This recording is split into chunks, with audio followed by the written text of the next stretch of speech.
ধূমপান স্বাস্থ্যের পক্ষে ক্ষতিকারক।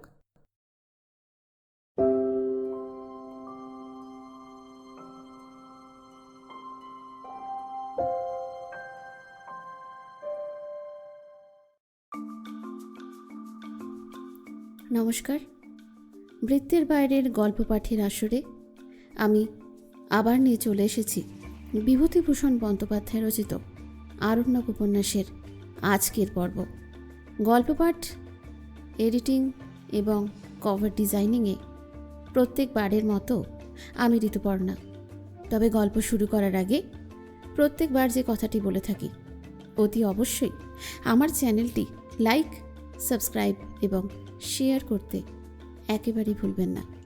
শুরু হচ্ছে বিভূতিভূষণ বন্দ্যোপাধ্যায় রচিত আরণ্যক।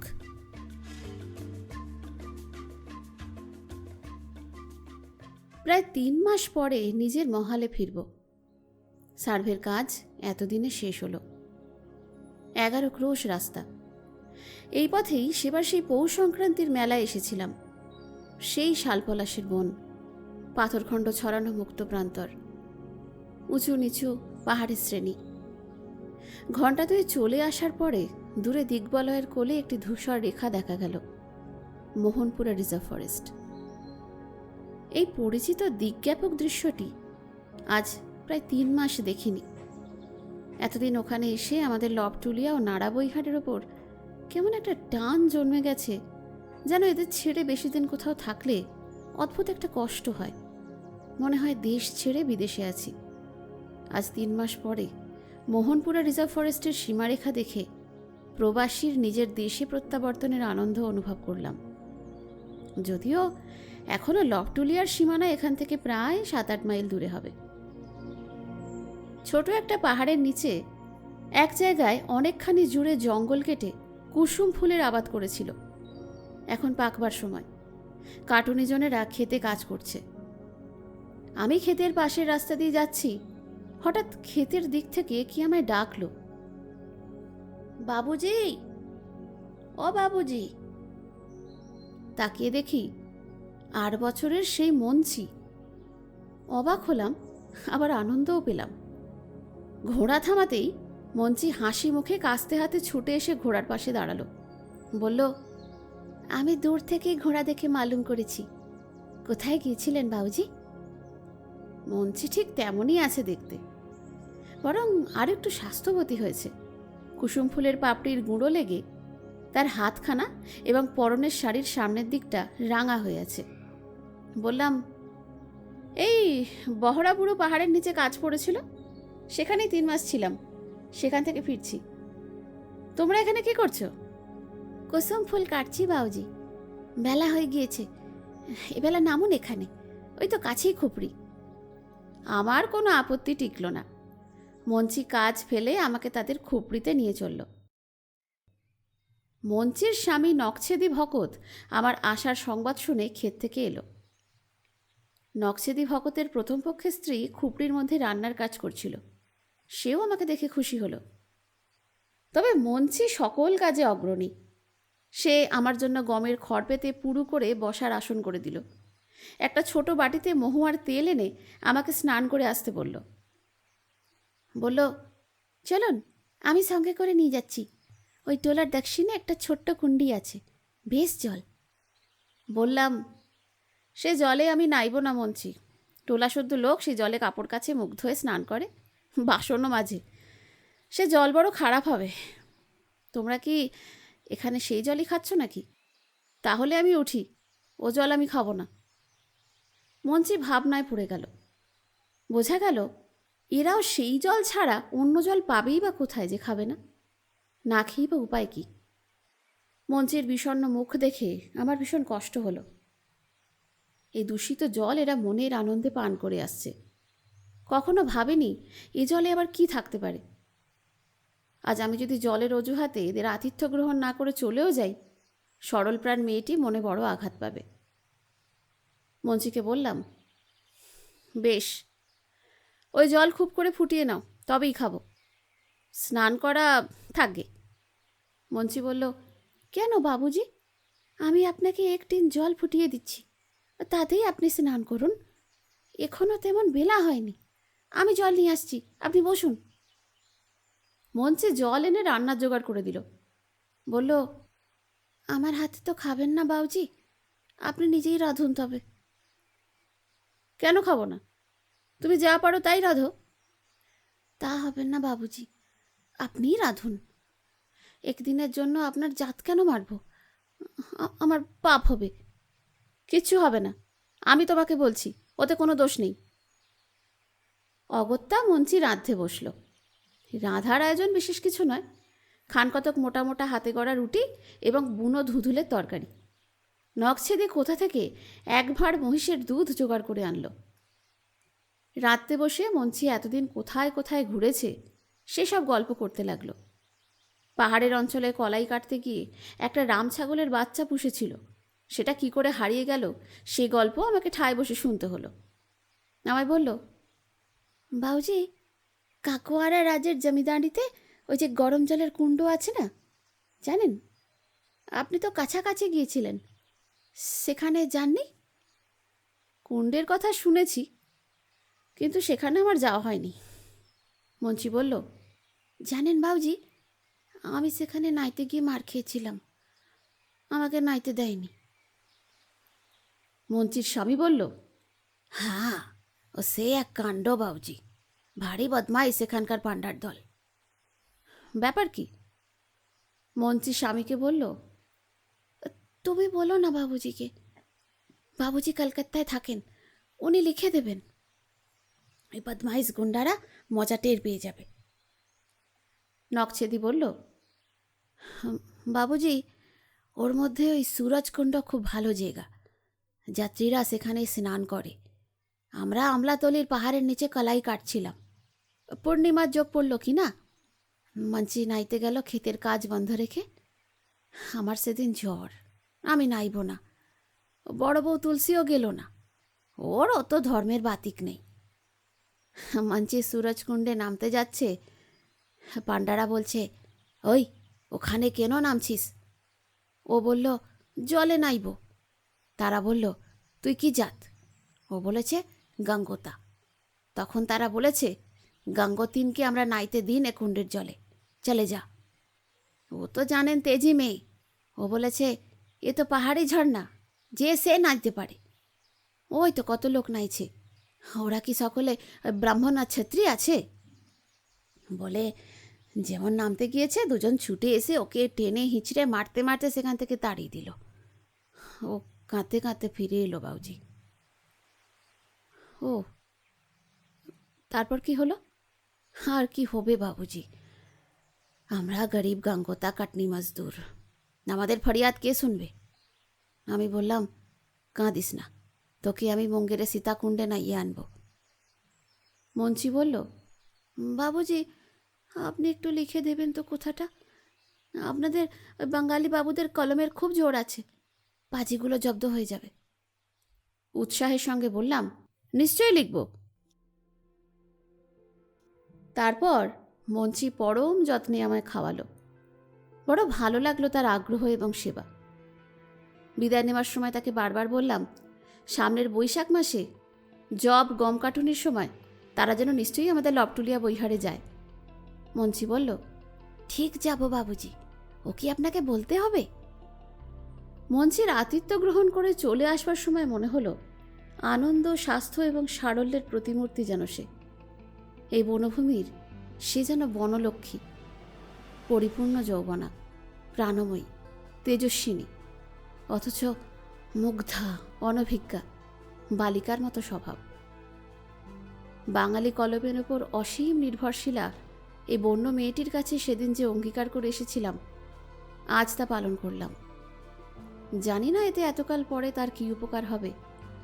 এতদিন সে কোথায়, কিভাবে আছে, বেঁচে আছে কিনা তাই বা কে জানে।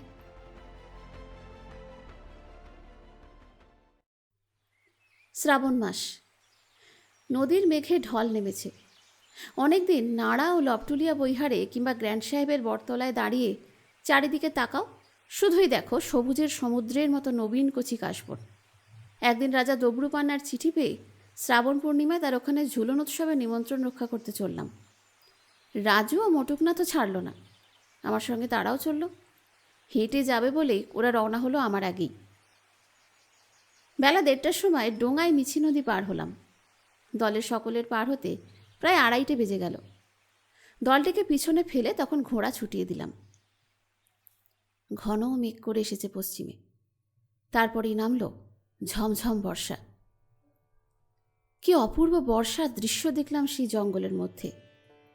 মেঘে মেঘে দিগন্তের শৈলমালা যেন নীল হয়ে আছে। থমকানো কালো বিদ্যুৎ গর্ভ মেঘে আকাশ ছেয়ে আছে।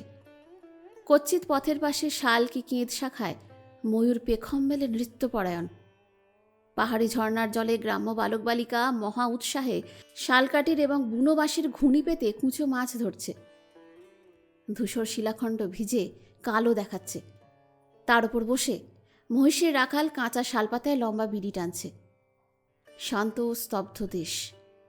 জঙ্গলের পর জঙ্গল, মাঠের পর মাঠ, শুধুই ঝর্ণা, পাহাড়ি গ্রাম, মরম ছড়ানো রাঙামাটির জমি, কচ্ছিত কোথাও পুষ্পিত কদম্ব বা পিয়ালের গাছ।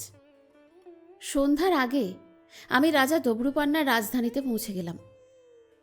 সেবারকার সেই খড়ের ঘরখানা অতিথিদের অভ্যর্থনার জন্য চমৎকার করে লেপে পুছে রাখা হয়েছে। দেওয়ালে গিরিমাটির রং, পদ্ম গাছ এবং ময়ূর আঁকা রয়েছে। শালকাঠের খুঁটির গায়ে লতা এবং ফুল জড়ানো। আমার বিছানা এখনো পর্যন্ত এসে পৌঁছায়নি। আমি ঘোড়ায় আগেই পৌঁছে গেছি, কিন্তু তাতে কোনো অসুবিধাই হলো না। ঘরে নতুন মাদুর পাতাই ছিল, গোটা 2 ফর্সা তাকিয়াও দিয়ে গেল। একটু পরে ভানুমতি একখানা বড় পিতলের সরাতে ফলমূল কাটা ও 1 বাটি জাল দেওয়া দুধ নিয়ে ঘরে ঢুকল। তার পিছু পিছু এলো একখানা কাঁচা শালপাতায় গোটা পান, গোটা সুপারি এবং অন্যান্য পানের মশলা সাজিয়ে নিয়ে আরেকটি তার বয়সী মেয়ে। ভানুমতির পরনে একখানা জাম রঙের খাটো শাড়ি হাঁটুর ওপর উঠেছে, গলায় সবুজ ও লাল হিংলাজের মালা, খোঁপায় জলজ স্পাইডার লিলি গোজা। আরও স্বাস্থ্যবতী এবং লাবণ্যময়ী হয়ে উঠেছে এই ভানুমতি।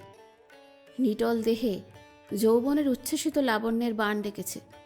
চোখের ভাবে কিন্তু যে সরলা বালিকা তাকে আগে দেখেছিলাম, এখনও সে সেই সরলা বালিকাই আছে। বললাম, কি ভানুমতি, ভালো আছো? ভানুমতি নমস্কার করতে জানে না। আমার কথার উত্তরে সরল হাসি হেসে বলল, আপনি বাবুজি? আমি ভালো আছি। কিছু খান? সারাদিন ঘোড়া এসে তো খিদে পেয়ে গেছে খুব। আমার উত্তরের অপেক্ষা না করে সে আমার সামনের মাটির মেঝেতে হাঁটু গেড়ে বসে পিতলের থালাখানা থেকে 2খানা পেঁপের টুকরো আমার হাতে তুলে দিল। আমার বেশ ভালো লাগলো এই নিঃসংকোচ বন্ধুত্ব। বাংলাদেশের মানুষের কাছে এ যেন কি অদ্ভুত ধরনের, অপ্রত্যাশিত ধরনের নতুন, সুন্দর এবং মধুর। কোনো বাঙালি কুমারী অনাত্মীয়া ষোড়শী এমন ব্যবহার করত কি? মেয়েদের সম্পর্কে আমার মন কোথায় যেন গুটিয়ে পাকিয়ে একেবারে জড়সড় হয়ে আছে সবসময়। তাদের সম্বন্ধে না পারি প্রাণ খুলে ভাবতে, আর না পারি তাদের সঙ্গে মন খুলে মিশতে। আরও দেখেছি, এদেশের প্রান্তর যেমন উদার, অরণ্যানী, মেঘমালা, শৈলশ্রেণী যেমন মুক্ত এবং দূরচ্ছন্দা, ভানুমতির ব্যবহার তেমনই সংকোচহীন, সরল এবং বাধাহীন। মানুষের সঙ্গে মানুষের ব্যবহারের মতো স্বাভাবিক। এমন পেয়েছি মঞ্চির কাছে এবং বেঙ্কটেশ্বর প্রসাদের স্ত্রীর কাছে। অরণ্য এবং পাহাড় এদের মনকে মুক্তি দিয়েছে, দৃষ্টিকে উদার করেছে। এদের ভালোবাসাও যে সেই অনুপাতে মুক্ত, দৃঢ় এবং উদার হবে, এই আর আশ্চর্য কি?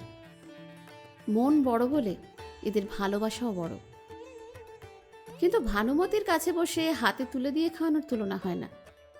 জীবনে সেদিন সর্বপ্রথম আমি অনুভব করলাম নারীর নিঃসংকোচ ব্যবহারের মাধুর্য। সে যখন স্নেহ করে, তখন সে কি স্বর্গের দ্বার খুলে দেয় পৃথিবীতে? ভানুমতির মধ্যে যে আদিম নারী আছে, সভ্য সমাজে সে নারীর আত্মা সংস্কারের এবং বন্ধনের চাপে বোধহয় মূর্ছা গেছে। সেবার যেরকম ব্যবহার পেয়েছিলাম, এবারকার ব্যবহার তার চেয়েও আপন। ভানুমতি বুঝতে পেরেছে এই বাঙালি বাবু তাদের পরিবারের বন্ধু, তাদেরই শুভাকাঙ্ক্ষী, আপন লোকেদের মধ্যে গণ্য। সুতরাং যে ব্যবহার তার কাছে পেলাম, তা নিজের স্নেহময়ী বোনের মতোই। অনেক কাল হয়ে গেছে, কিন্তু ভানুমতির এই সুন্দর প্রীতি এবং বন্ধুত্বের কথা আমার স্মৃতিপটে তেমনই সমুজ্জ্বল। বন্য অসভ্যতার এই দানের কাছে সভ্য সমাজের বহু সম্পদ আমার মনে নিষ্প্রভ হয়ে আছে। রাজা দবরু উৎসবের অন্য আয়োজনে ব্যস্ত ছিলেন। এইবার আমার ঘরে এসে বসলেন। আমি বললাম, ঝুলন কি আপনাদের এখানে বরাবর হয়? রাজা দবরু বললেন, আমাদের বংশে বহুদিনের উৎসব এইটি। এই সময় অনেক দূর থেকে ওইসব আত্মীয় স্বজন আসে এই ঝুলনে নাচতে। 2.5 মণ চাল রান্না হবে কাল। মটুকনাথ পণ্ডিত এসেছে পণ্ডিত বিদায়ের লোভে। ভেবেছিল কত বড় রাজবাড়ি, কি কাণ্ডই না এসে দেখবে। তার মুখের ভাবে মনে হলো সে বেশ একটু নিরাশই হয়েছে। এই রাজবাড়ি অপেক্ষা টোলগৃহ অনেক ভালো। রাজু তো মনের কথা চাপতে না পেরে স্পষ্ট বলেই ফেলল, রাজা কোথায় হুজুর? এ তো এক সাঁওতাল সর্দার আছে। আমার যে কটা মহিষ আছে রাজার শুনলাম তাও নেই। সে এরই মধ্যে রাজার পার্থিব সম্পদের বিষয়ে অনুসন্ধান করেছে। গরু মহিষ এদেশে সম্পদের বড় মাপকাঠি। যার যতগুলো মহিষ সে তত বড় লোক। গভীর রাতে চতুর্দশীর জ্যোৎস্নাবনের বড় বড় গাছপালার আড়ালে উঠে যখন সেই বন্য গ্রামের গৃহস্থ বাড়ির প্রাঙ্গণে আলো আধারের জাল বুনেছে, তখন শুনলাম রাজবাড়িতে বহু নারীকণ্ঠের সম্মিলিত এক অদ্ভুত ধরনের গান। কাল ঝুলন পূর্ণিমা। রাজবাড়িতে নবাগত কুটুম্বিনী এবং রাজকন্যার সহচরীগণ কলাকার নাচ গানের মহলা দিচ্ছে। তাদের গান এবং মাদল বাজনা থামল না। শুনতে শুনতে কখন ঘুমিয়ে পড়েছি। ঘুমের মধ্যেও ওদের সেই গান কতবার যেন শুনতে পেয়েছিলাম। কিন্তু পরদিন ঝুলন উৎসব দেখে মটুকনাথ, রাজু, এমনকি মুনেশ্বর সিং পর্যন্ত মুগ্ধ হয়ে গেল। পরদিন সকালে উঠে দেখি ভানুমতির বয়সী কুমারী মেয়ে অন্তত 30 জন চারপাশের বহু টোলা এবং পাহাড়ি বস্তি থেকে এই উৎসব উপলক্ষে এখানে এসে জুটেছে। একটি ভালো প্রথা দেখলাম। এত নাচ গানের মধ্যে তাদের কেউই মহু আর মদ খায়নি। রাজা দবরুকে জিজ্ঞাসা করাতে তিনি হেসে গর্বের সুরে বললেন, আমাদের বংশে মেয়েদের মধ্যে ওসব নিয়ম নাই হুজুর। তাছাড়া আমি হুকুম না দিলে কারো সাধ্য নেই আমার ছেলে মেয়ের সামনে মদ খায়। মটুকনাথ দুপুরবেলা আমায় চুপি চুপি বলল, রাজা দেখছি আমার চেয়েও গরিব আছে হুজুর। রাঁধবার জন্য দিয়েছে মোটা রাঙা চাল আর পাকা চাল কুমড়া আর ওই বুনো ধুধুল। এতগুলো লোকের জন্য কি রাঁধি বলুন তো? সারা সকাল ভানুমতির দেখা পাইনি। খেতে বসেছি, সে এক বাটি দুধ এনে আমার সামনে বসলো। বললাম, তোমার গান কাল রাত্রে বেশ ভালো লেগেছিল। ভানুমতি হাসি মুখে বলল, আমাদের গান বুঝতে পারেন বাবুজি? কেন পারবো না? এতদিন তোমাদের সঙ্গে আছি, তোমাদের গান বুঝবো না কেন? ও আচ্ছা, আজ ও বেলা আপনি ঝুলন দেখতে যাবেন তো? সেই জন্যই তো এসেছি। তা কতদূর যেতে হবে? ভানুমতি ধনঝড়ি পাহাড় শ্রেণীর দিকে আঙুল দেখিয়ে বলল, আপনি তো গিয়েছেন পাহাড়ে, আমাদের সেই মন্দির দেখেননি? এই সময় ভানুমতির বয়সী একদল কিশোরী মেয়ে আমার খাবার ঘরের দরজার কাছে এসে দাঁড়ালো। বাঙালি বাবুর ভোজন পরম কৌতূহলের সঙ্গে দেখতে এবং পরস্পরের মধ্যে কী সব বলা বলি করতে লাগলো। ভানুমতি বলল, এই যা সব এখান থেকে। এখানে কি? একটি মেয়ের সাহস অন্য মেয়েদের থেকে একটু বেশি। সে এগিয়ে এসে বলল, বাবুজিকে ঝুলনের দিন নুন গরম চা খেতে দিসনি তো? তার এ কথার পিছনে সব মেয়ে খিলখিল করে হেসে উঠে এই ওর গায়ে হেসে গড়িয়ে পড়ল। ভানুমতিকে বললাম, ওরা হাসছে কেন? ভানুমতি সলজ্জ মুখে বলল, ওদের জিজ্ঞেস করুন, আমি কি জানি। ইতিমধ্যে একটি মেয়ে বড় একটা পাকা কামরাঙা লঙ্কা এনে আমার পাতে দিয়ে হেসে বলল, খান বাবুজি, এটা লঙ্কার আচার আছে। ভানুমতি শুধু আপনাকে মিষ্টি খাওয়াচ্ছে, তা তো হবে না, আমরা একটু ঝাল খাওয়াই। সকলে আবার হেসে উঠল। এতগুলো তরুণের মুখের সরল হাসিতে দিন মানেই যেন পূর্ণিমার জ্যোৎস্না ফুটে উঠেছে। সন্ধ্যার আগে একদল তরুণ তরুণী পাহাড়ের দিকে রওনা হলো। তাদের পিছু পিছু আমরাও গেলাম। সে এক প্রকাণ্ড শোভাযাত্রা। পূব দিকে নওয়াদা লক্ষ্মীপুরার সীমানায় ধনঝড়ি পাহাড়, যে পাহাড়ের নিচে মিছি নদী উত্তর বাহিনী হয়েছে, সেই পাহাড়ের বনশীর্ষে পূর্ণচন্দ্র উঠেছে। একদিকে নিচু উপত্যকা, বনে বনে একেবারে সবুজ হয়ে আছে, আর অন্যদিকে ধনঝড়ি শৈলমালা। মাইলখানেক হেঁটে আমরা পাহাড়ের পাদদেশে এসে পৌঁছলাম। কিছু দূরে উঠতে একটা সমতল জায়গা পাহাড়ের মাথায়। জায়গাটা ঠিক মাঝখানে একটা প্রাচীন পিয়াল গাছ, গাছের গুড়ি ফুল ও লতায় জড়ানো। রাজা দবরু বললেন, এই গাছ অনেক কালের পুরনো আছে হাজুর। আমি ছেলেবেলা থেকে দেখে আসছি এই গাছের তলায় ঝুলনের সময় মেয়েরা নাচ গান করে। আমরা একপাশে তালপাতার চাটাই পেতে বসলাম, আর সেই পূর্ণিমার জ্যোৎস্নাপ্লাবিত বনান্তস্থলিতে প্রায় 30টি কিশোর তরুণী গাছটিকে ঘুরিয়ে ঘুরে নাচতে লাগল। পাশে পাশে মাদল বাজিয়ে একদল যুবক তাদের সঙ্গে সঙ্গে ঘুরছে। ভানুমতিকে দেখলাম এই দলের একেবারে পুরোভাগে। মেয়েদের খোঁপায় ফুলের মালা, গায়ে ফুলের গয়না। কত রাত পর্যন্ত সমানভাবে নাচ এবং গান চলল। মাঝে মাঝে দলটি একটু বিশ্রাম করে নেয়, আবার আরম্ভ করে। মাদলের বোল, জ্যোৎস্না, বর্ষাস্নিগ্ধ বনভূমি, সুঠাম শ্যামা নৃত্যপরায়ণ তরুণীর দল, সব মিলিয়ে কোনো বড় শিল্পীর অঙ্কিত একখানি ছবির মতো তা সুশ্রী। একটি মধুর সঙ্গীতের মতো তার আকুল আবেদন। মনে পড়ে দূর ইতিহাসের সোলাঙ্কি রাজকন্যা রাখাল বালক বাপ্পাদিত্যকে খেলার ছলে মাল্যদানের কথা। আজু কি আনন্দ, আজু কি আনন্দ, ঝুলত ঝুলনে শ্যামর চন্দ।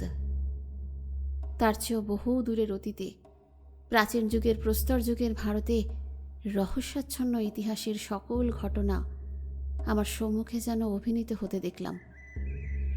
আদিম ভারতের সে সংস্কৃতি যেন মূর্তিমতী হয়ে উঠেছে সরলা পর্বতবালা ভানুমতি এবং তার সখীদের নৃত্যে। হাজার হাজার বছর আগের এমনই কত বন, কত পাহাড়ের চূড়ো, এমনইতর কত জ্যোৎস্না রাত ভানুমতির মতো কত বালিকার নৃত্যচঞ্চল চরণের ছন্দে আকুল হয়ে উঠেছিল। তাদের মুখের সেসব হাসি আজও মরেনি।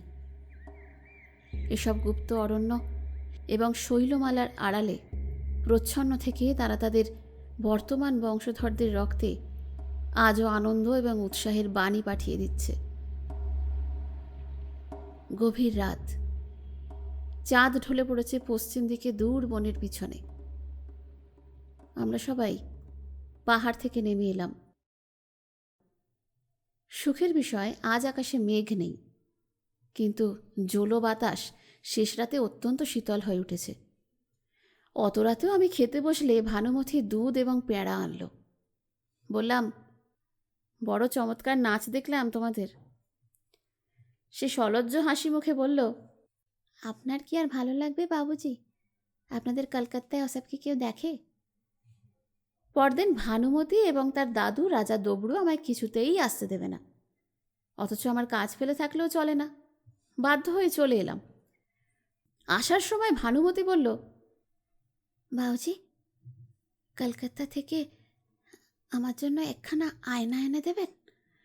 আমার আয়না একখানা ছিল, অনেকদিন হলো ভেঙে গিয়েছে। 16 বছরের সুশ্রী নবযৌবনা কিশোরীর আয়নার অভাব? তবে আয়নার সৃষ্টি হয়েছে কাদের জন্য? 1 সপ্তাহের মধ্যেই পূর্ণিয়া থেকে একখানা ভালো আয়না আনি তাকে পাঠিয়ে দিয়েছিলাম। কয়েক মাস পরে, ফাল্গুন মাসের প্রথম, লবটুলিয়া থেকে কাছাড়ি ফিরছি। জঙ্গলের মধ্যে কুণ্ডির ধারে বাংলা কথাবার্তা এবং হাসির শব্দে ঘোড়া থামালাম। যত কাছে যাই ততই আশ্চর্য হই। মেয়েদের গলাও শোনা যাচ্ছে। ব্যাপার কি? জঙ্গলের মধ্যে ঘোড়া ঢুকিয়ে কুণ্ডির ধারে নিয়ে গিয়ে দেখি বনঝাউয়ের ঝোপের ধারে শতরঞ্জি পেতে 8-10টি বাঙালি ভদ্রলোক বসে গল্পগুজব করছে। 5-6টি মেয়ে কাছেই রান্না করছে। 6-7টি ছোট ছোট ছেলে মেয়ে ছুটাছুটি করে খেলা করে বেড়াচ্ছে। কোথা থেকে এতগুলো মেয়ে পুরুষ এই ঘোর জঙ্গলে ছেলেপুলে নিয়ে পিকনিক করতে এলো তা বুঝতে না পেরে অবাক হয়ে দাঁড়িয়ে রইলাম। এমন সময় সকলেরই আমার দিকে চোখ পড়ল। একজন বাংলায় বলল,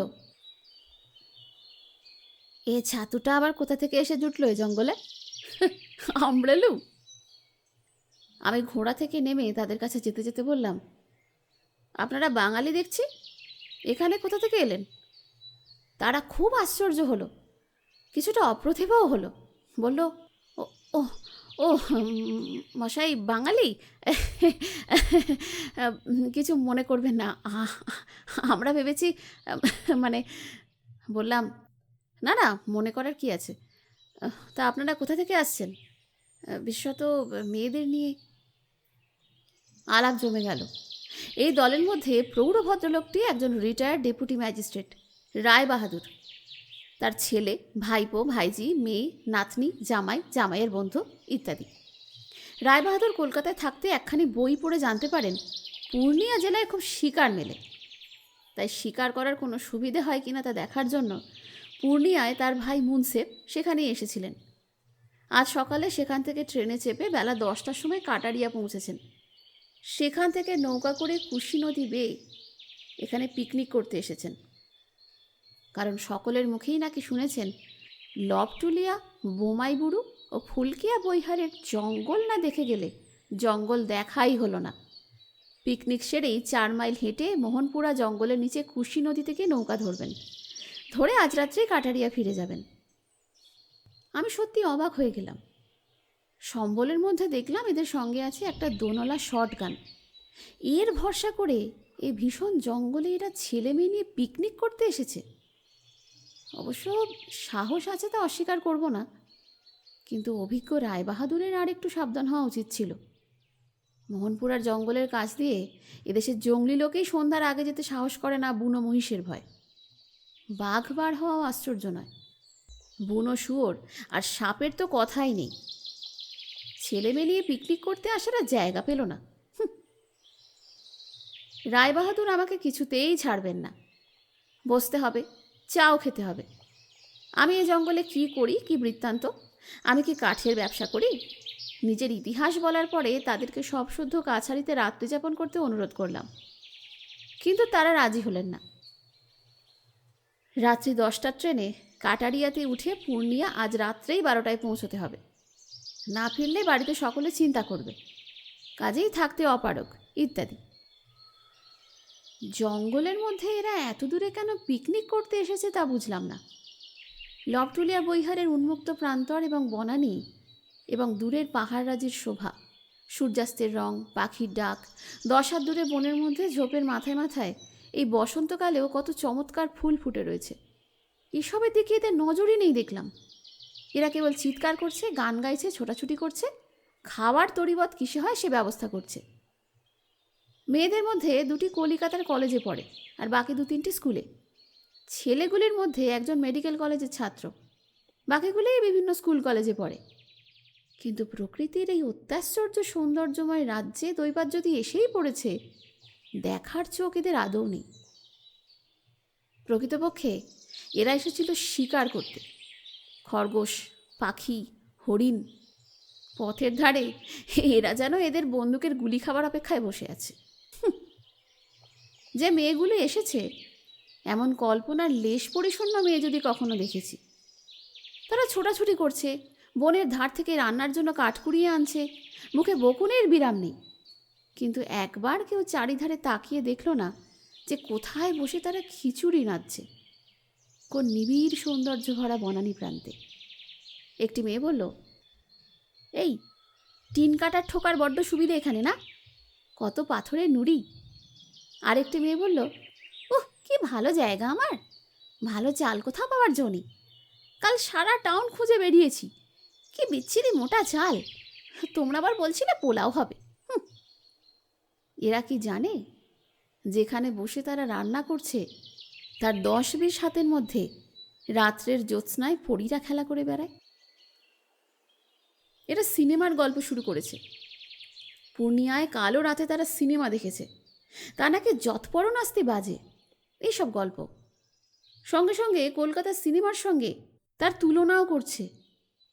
ঢেকি স্বর্গে গেলেও ধান ভানে, এ কথা মিথ্যে নয়।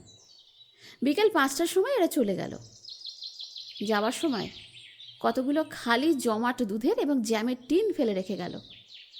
লবটুলিয়া জঙ্গলের গাছপালার তলায় সেগুলো আমার কাছে কি খাপছাড়াই না দেখাচ্ছিল। বসন্তের শেষ হতেই এবার লবটুলিয়া বৈহারের গম পেকে উঠল। আমাদের মহালে রাই সর্ষের চাষ ছিল গত বছর খুব বেশি। এবারে অনেক জমিতে গমের আবাদ, সুতরাং এবছর এখানে কাটুনি মেলার সময় পড়ল বৈশাখের প্রথমেই।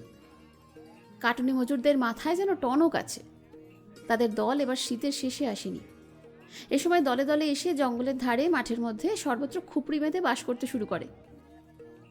2-3 হাজার বিঘা জমির ফসল কাটা হবে, সুতরাং মজুরও এসেছে প্রায় 3,000-4,000-এর কম নয়। আরও শুনলাম নাকি আসছে। আমি সকাল হলেই ঘোড়া নিয়ে বের হই। সন্ধ্যায় ঘোড়ার পিঠ থেকে নামি। কত নতুন ধরনের লোক আসতে আরম্ভ করেছে। এদের মধ্যে কত বদমাইশ, গুন্ডা, চোর, রুগী। সকলের ওপর নজর না রাখলে এসব পুলিশবিহীন জায়গায় একটা দুর্ঘটনা যখন তখন ঘটতে পারে। 2-1টি ঘটনা বলি। একদিন দেখি এক জায়গায় 2টি ছোট ছোট ছেলে মেয়ে রাস্তার ধারে বসে কাঁদছে। ঘোড়া থেকে নামলাম, জিজ্ঞাসা করলাম, কি হয়েছে তোমাদের? উত্তরে তারা যা বলল তার মর্ম এরকম, ওদের বাড়ি আমাদের মহালে নয়, নন্দলাল ওঝা গোলওয়ালাদের গ্রামে। ওরা সহোদর ভাই বোন। এখানে কাটুনি মেলা দেখতে এসেছিল, আজই এসে পৌঁছেছে। এবং কোথায় নাকি লাঠি ও দড়ির ফাঁসের জুয়া খেলা হচ্ছিল। বড় ছেলেটি সেখানে জুয়া খেলতে আরম্ভ করে। একটা লাঠির যে দিকটা মাটিতে ঠেকে আছে সেই প্রান্তটা দড়ি দিয়ে জড়িয়ে দিতে হয়। যদি দড়ি খুলতে খুলতে লাঠির আগায় ফাঁস জড়িয়ে যায় তবে খেলাওয়ালা খেলুড়েকে 1 পয়সায় 4 পয়সা হিসেবে দেয়। বড় ভাইয়ের কাছে ছিল 10 আনা পয়সা। সে একবারও লাঠিতে ফাঁস বাঁধাতেই পারল না। সব পয়সা হারিয়ে ছোট ভাইয়ের 8 আনা এবং সবশেষে ছোট বোনের 4 আনা পয়সা পর্যন্ত নিয়ে বাজি ধরে সর্বশান্ত হয়েছে। এখন ওদের খাবার পয়সা কিছু নেই। কিছু কেনা বা দেখাশোনা তো অনেক দূরের কথা। আমি তাদের কাঁদতে বারণ করে তাদেরকে নিয়ে জুয়া খেলার অকুস্থানের দিকে চললাম। প্রথমে তারা জায়গায় স্থির করতে পারে না। পরে একটা হরিতকি গাছ দেখিয়ে বলল এরই তলায় নাকি খেলা হচ্ছিল। জনপ্রাণী নেই সেখানে। কাছারি রূপসিং জমাদারের ভাই সঙ্গে ছিল। সে বলল, জুয়া চোরেরা কি এক জায়গায় বেশিক্ষণ থাকে হুজুর? লম্বা দিয়েছে কোন দিকে? বিকালের দিকে জুয়ারি ধরা পড়ল। সে মাইল 3 দূরে একটি বস্তিতে জুয়া খেলছিল। আমার সিপাহীরা দেখতে পেয়ে তাকে আমার কাছে হাজির করলো। ছেলেমেয়েগুলি দেখেই চিনল। লোকটা প্রথমে পয়সা ফেরত দিতেই চায় না, বলে সে তো জোর করে কেড়ে নেয়নি, ওরা স্বেচ্ছায় খেলে পয়সা হেরেছে, এতে তাদের দোষ কি? অবশেষে তাকে ছেলে মেয়েদের সব পয়সা তো ফেরত দিতেই হলো। আমি তাকে পুলিশে দেবার আদেশ দিলাম। সে হাতে পায়ে ধরতে লাগলো। বললাম, তোমার বাড়ি কোথায়? বালিয়া জেলা বাবুজি, বালিয়া জেলা। এরকম করে লোককে ঠকাও কেন? কত পয়সা ঠকিয়েছো লোকজনের? গরিব লোক হুজুর, আমার ছেড়ে দিন, ছেড়ে দিন। 3 দিনে মোটে 2 টাকা 3 আনা রোজগার। 3 দিনে খুব বেশি রোজগার হয়েছে মজুরদের তুলনায়। হুজুর, সারা বছরে এরকম রোজগার কবার হয় বলুন? বছরে 30-40 টাকা আয় হয়। লোকটাকে সেদিন ছেড়ে দিয়েছিলাম, কিন্তু আমার মহাল ছেড়ে সেদিনই চলে যাবার করারে। আর তাকে কোনোদিন কেউ আমাদের মহলের সীমানার মধ্যেও দেখেনি। এবার মঞ্চিকে কাটুনি মজুরদের মধ্যে না দেখে উদ্বেগ এবং বিস্ময় দুটোই অনুভব করলাম। সে বারবার বলেছিল গম কাটার সময় নিশ্চয়ই আমাদের মহলে আসবে। ফসল কাটার মেলা এলো, চলেও গেল। কেন যে সে এলো না কিছুই বুঝলাম না। অন্যান্য মজুরদের কাছে জিজ্ঞাসা করেও কোনো সন্ধান মিলল না। মনে মনে ভাবলাম, এত বিস্তীর্ণ ফসলের মহাল কাছাকাছির মধ্যে আর কোথাও নেই, এক ওই কুশি নদীর দক্ষিণে ইসমাইলপুরের দিয়ারা মহাল ছাড়া। কিন্তু সেখানে সে কেন যাবে অত দূরে, আবার যখন মজুরি 2 জায়গাতেই এক? অবশেষে ফসলের মেলার শেষ দিকে জনৈক গাঙ্গোতা মজুরের মুখে মঞ্চির সংবাদ পাওয়া গেল। সে মঞ্চিকে এবং তার স্বামী নকছেদি ভগতকে চেনে, একসঙ্গে বহু জায়গায় কাজ করেছে নাকি। তারই মুখে শুনলাম গত ফাল্গুন মাসে সে ওদের আকবরপুর গভর্নমেন্ট খাসমহালে ফসল কাটতে দেখেছে। তারপর যে তারা কোথায় গেল তা সে বলতে পারবে না। ফসলের মেলা শেষ হয়ে গেল জ্যৈষ্ঠ মাসের মাঝামাঝি। এমন সময় একদিন সদর কাছারির প্রাঙ্গণে নখছেদি ভগতকে দেখে অবাক হয়ে গেলাম। নখছেদি আমার পা জড়িয়ে হাউমাউ করে কেঁদে উঠল। আরও বিস্মিত হয়ে পা ছাড়িয়ে নিয়ে বললাম, আরে আরে কি ব্যাপার, তোমরা এবারে ফসলের সময় আসোনি কেন? মঞ্চি মঞ্চি ভালো আছে তো? কোথায় সে? উত্তরে নখছেদে যা বলল তার মোট মর্ম এই, মঞ্চি কোথায় তা সে জানে না। খাসমহালে কাজ করার সময় মঞ্চি তাদের ফেলে কোথায় পালিয়ে গেছে। অনেক খোঁজ করেও তার কোনো পাত্তা পাওয়া যায়নি। বিস্মিত এবং স্তম্ভিত হলাম, কিন্তু দেখলাম বৃদ্ধ নখছেদি ভগতের প্রতি আমার কোনো সহানুভূতি নেই। যা কিছু ভাবনা সবই সেই বন্য মেয়েটির জন্য। কোথায় এসে গেল? কে তাকে ভুলিয়ে নিয়ে গেল? কি অবস্থায় কোথায় বা আছে সে? সস্তা দামি জিনিসের প্রতি তার যেরকম আসক্তি লক্ষ্য করেছি, সেসবের লোভ দেখিয়ে তাকে ভুলিয়ে নিয়ে যাওয়া কষ্টকর নয়। সেরকমই কিছু ঘটেছে নিশ্চয়ই। জিজ্ঞাসা করলাম, তার ছেলে কোথায়? সে নেই হাজুর, সে নেই, সে বসন্ত হয়ে মারা গিয়েছে মাঘ মাসে। অত্যন্ত দুঃখিত হলাম শুনে। বেচারি পুত্র শোকে এই উদাসী হয়ে যেদিকে দুচোখ যায় চলে গেছে নিশ্চয়ই। কিছুক্ষণ চুপ করে থেকে বললাম, ও, তুলসী কোথায়? সে এখানেই এসেছে হাজুর, আমার সঙ্গেই আছে। আমায় কিছু জমি দিন না হুজুর, নইলে আমরা বুড়ো বুড়ি ফসল কেটে আর চলে না। মঞ্চে ছিল, ওর জোরেই আমরা বেরাতাম, সে আমার হাত পা ভেঙে দিয়ে গিয়েছে হাজুর। সন্ধ্যার সময় নখছেদের খুপড়িতে গিয়ে দেখলাম তুলসী তার ছেলে মেয়ে নিয়ে চিনার দানা ছাড়াচ্ছে। আমায় দেখে তুলসী কেঁদে উঠল। দেখলাম মঞ্চে চলে যাওয়াতে সেও যথেষ্ট দুঃখিত। বলল, হুজুর হুজুর, সব দোষ ওই বুড়োর। গভর্নমেন্টের লোক মাঠে সব টিকে দিতে গেল, বুড়ো তাকে চারানা পয়সা ঘুষ দিয়ে তাড়ালে, কাউকে টিকে নিতে দিলে না, বলে টিকে নিলে নাকি বসন্ত হবে। হুজুর হুজুর, 3 দিন গেল না, মঞ্চের ছেলেটার বসন্ত হলো, মারাও গেল হুজুর। তার শোকে ও পাগলের মতো হয়ে গেল, খায় না দায় না, শুধু কাঁদে হাজুর। তারপর খাসমহাল থেকে আমাদের তাড়িয়ে দিলে, বললে বলে বসন্তে তোমাদের লোক মারা গিয়েছে, এখানে থাকতে দেব না। একটা ছোকরা রাজপুত মঞ্চের দিকে নজর দিত। যেদিন আমরা খাসমহাল থেকে চলে এলাম সে রাতে মঞ্চে নিরুদ্দেশ হলো।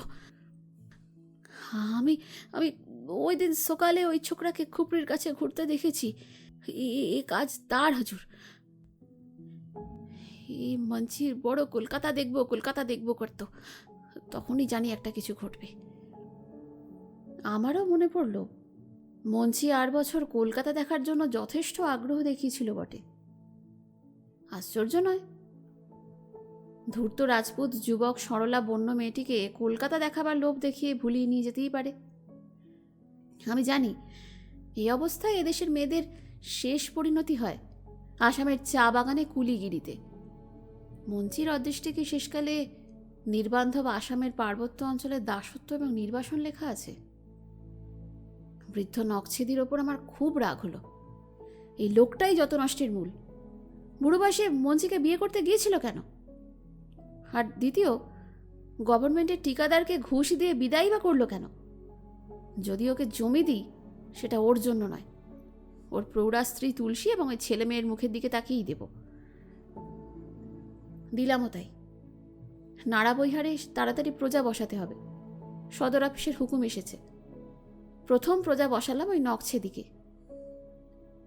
নাড়াবৈহারে ঘোর জঙ্গল, মাত্র 2-4 ঘর প্রজা সামান্য সামান্য জঙ্গল কেটে খুপড়ি বাঁধতে শুরু করেছে। নখছেদি প্রথমে জঙ্গল দেখে পিছিয়ে গিয়েছিল। বলল, হুজুর, দিন মানেই বাঘে খেয়ে ফেলে দেবে ওখানে, কাচ্চা বাচ্চা নিয়ে ঘর করি। তাকে স্পষ্ট বলে দিলাম, তার পছন্দ না হয় সে অন্যত্র চেষ্টা দেখুক। নিরুপায় হয়ে নকছেদি ওই নাড়া বৈহারের জঙ্গলেই জমি নিল। সে এখানে আসা পর্যন্ত আমি কখনো তার খুপড়িতে যাইনি। তবে সেদিন সন্ধ্যার সময় নাড়া বৈহারের জঙ্গলের মধ্যে দিয়ে আসতে দেখি ঘন জঙ্গলের মধ্যে বেশ খানিকটা ফাঁকা জায়গা, কাছেই কাশের দুটি ছোট খুপড়ি, একটার ভিতর থেকে আলো বের হয়ে আসছে। সেটাই যে নকছেদির তা আমি জানতাম না।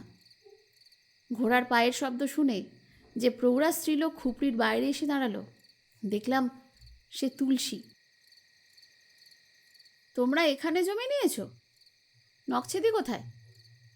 তুলসী আমায় দেখে থতমত খেয়ে গেছে।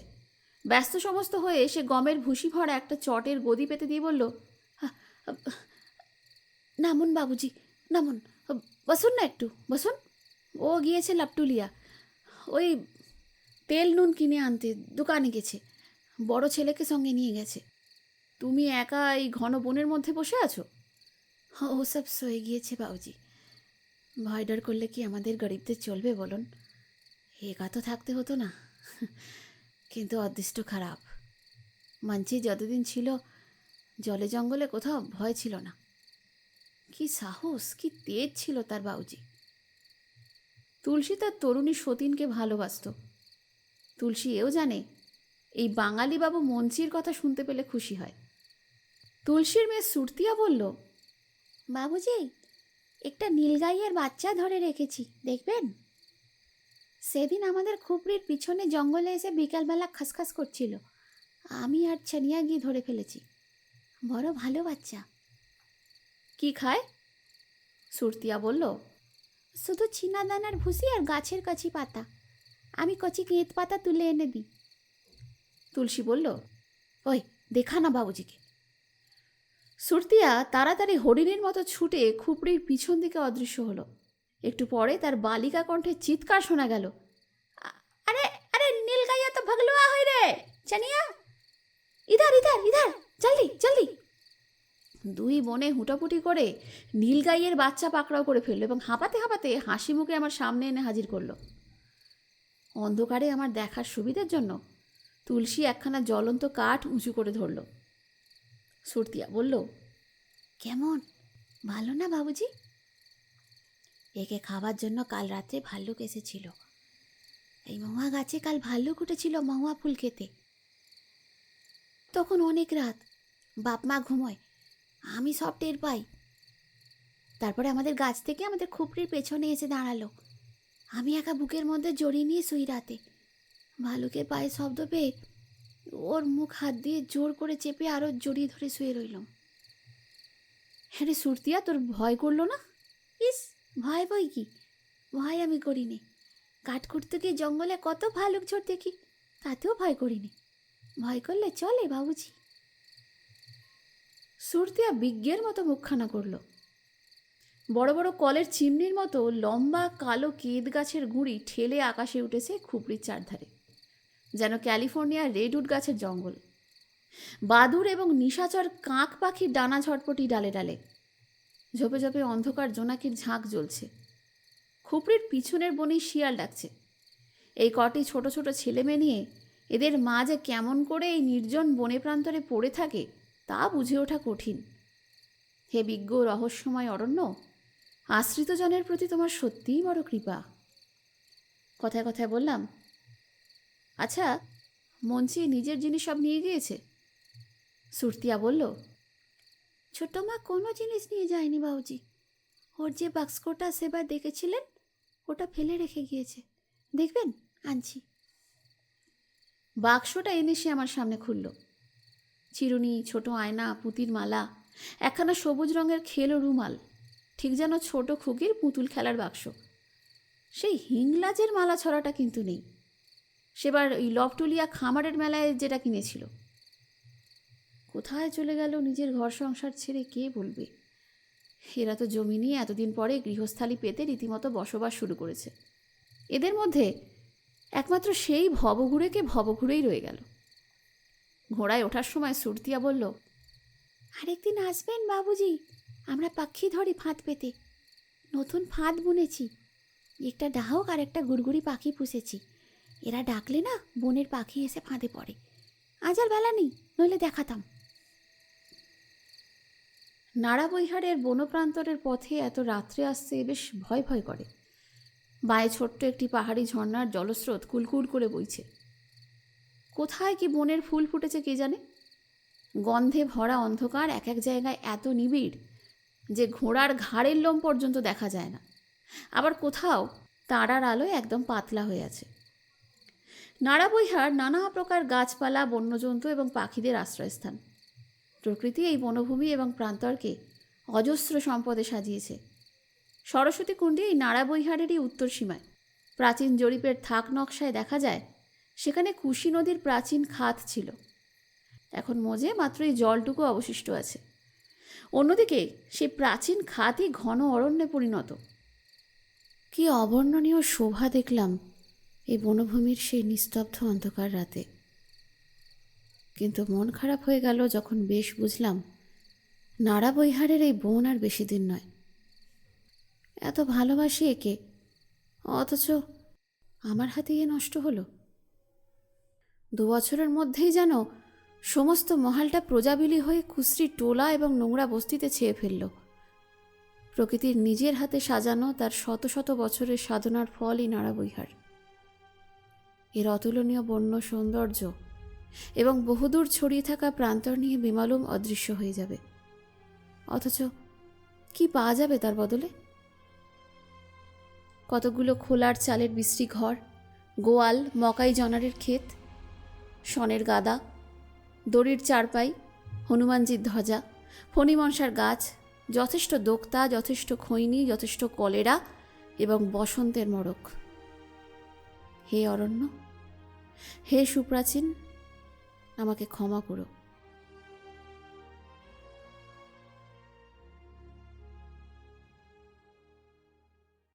আরেকদিন গেলাম সুরতিয়াদের পাখি ধরা দেখতে। সুরতিয়া ও ছানিয়া দুটি খাঁচা নিয়ে আমার সঙ্গে নাড়াবৈহারের জঙ্গলের বাইরে মুক্ত প্রান্তরের দিকে চলল। বিকেলবেলা নাড়াবৈহারের মাঠে সুদীর্ঘ ছায়া ফেলে সূর্য পাহাড়ের আড়ালে নেমে পড়েছে। একটা শিমুল চারার তলায় ঘাসের ওপরে খাঁচা দুটি নামালো। একটিতে একটি বড় ডাহুক, অন্যটিতে গুড়গুড়ি। এ দুটি শিক্ষিত পাখি। বন্য পাখিকে আকৃষ্ট করার জন্য ডাহুকটি অমনি ডাকতে আরম্ভ করল।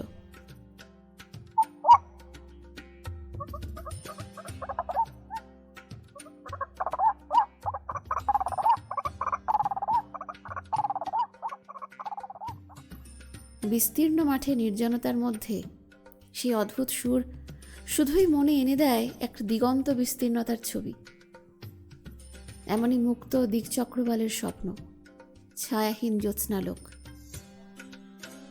কাছেই ঘাসের মধ্যে যেখানে রাশি রাশি হলুদ রঙের দুধলি ফুল ফুটেছে তারই ওপর ছনিয়া ফাঁদ পাতল, যেন পাখির খাঁচার বেড়ার মতো, বাঁশের তৈরি।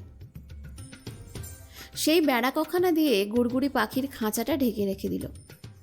সুরতিয়া বলল, চলুন বাবুজি, লুকিয়ে বসে গে ঝোপের আড়ালে, মানুষ দেখলে চিড়িয়া ভাগবে। সবাই মিলে আমরা শাল চারার আড়ালে কতক্ষণ ঘাপটি মেরে বসে রইলাম। ডাহুকটি মাঝে মাঝে থামছে, গুড়গুড়ির কিন্তু রবের বিরাম নেই, একটানা ডেকেই চলেছে। সে কি মধুর অপার্থিব রব। বললাম, এই সুরতিয়া, তোদের এই গুড়গুড়িটা বিক্রি করবি? কত দাম নিবি? সুরতিয়া বলল, চুপ চুপ বাবুজি, কথা বলবেন না। ওই শুনুন, বন পাখি আসছে। কিছুক্ষণ চুপ করে থাকার পরে অন্য একটি সুর মাঠের উত্তর দিকের বনের প্রান্তর থেকে ভেসে এলো।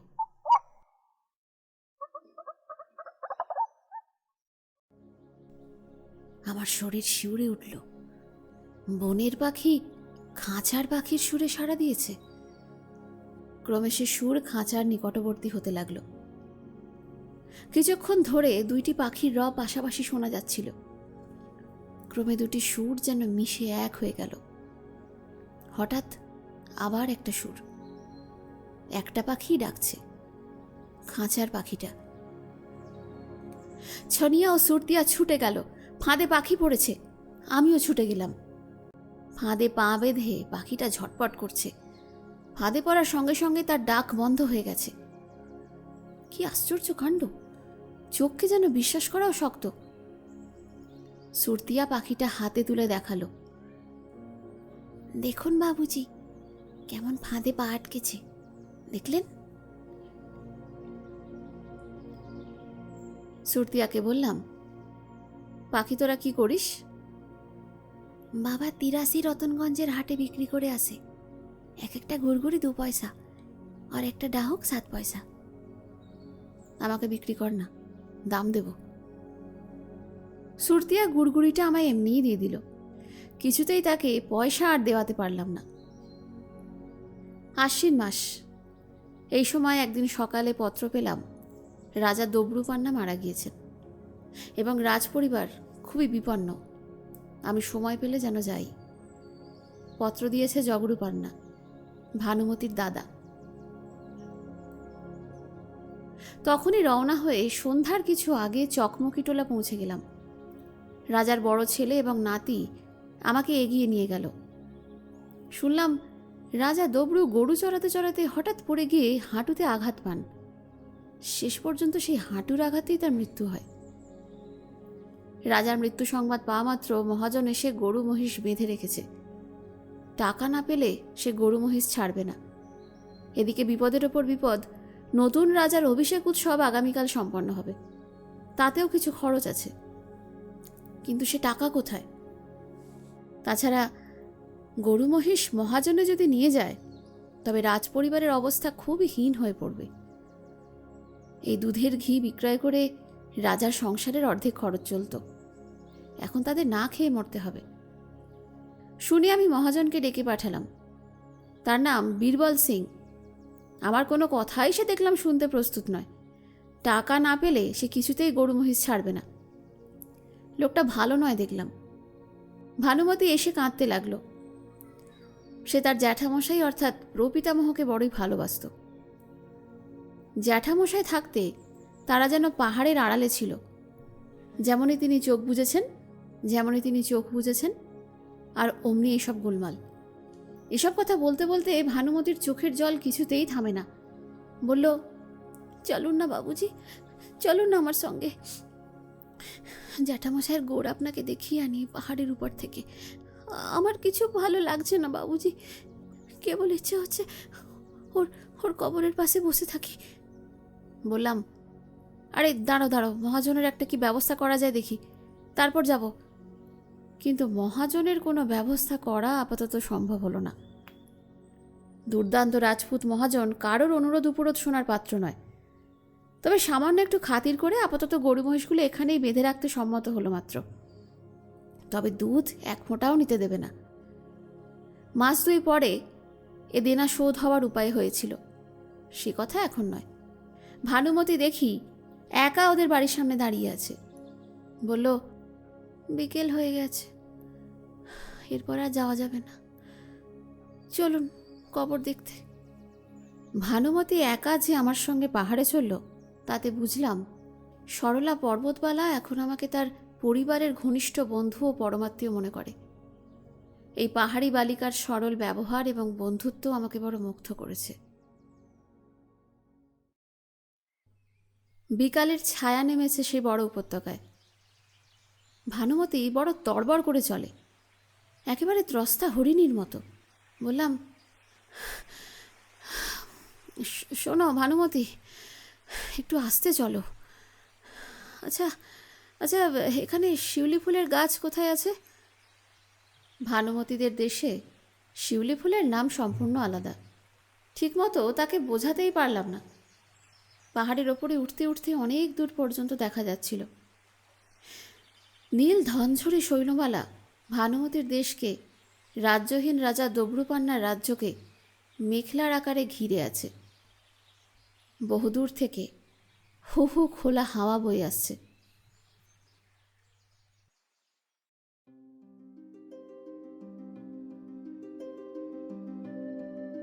শেষ হলো বৃত্তের বাইরের আজকের নিবেদন বিভূতিভূষণ বন্দ্যোপাধ্যায় রচিত আরণ্যক উপন্যাসের আজকের পর্ব।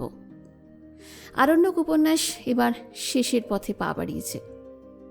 আরণ্যকের পরবর্তী পর্বগুলো নিয়ে আমি ঋতুপর্ণা আবার হাজির হব পরবর্তী সপ্তাহে। ধন্যবাদ।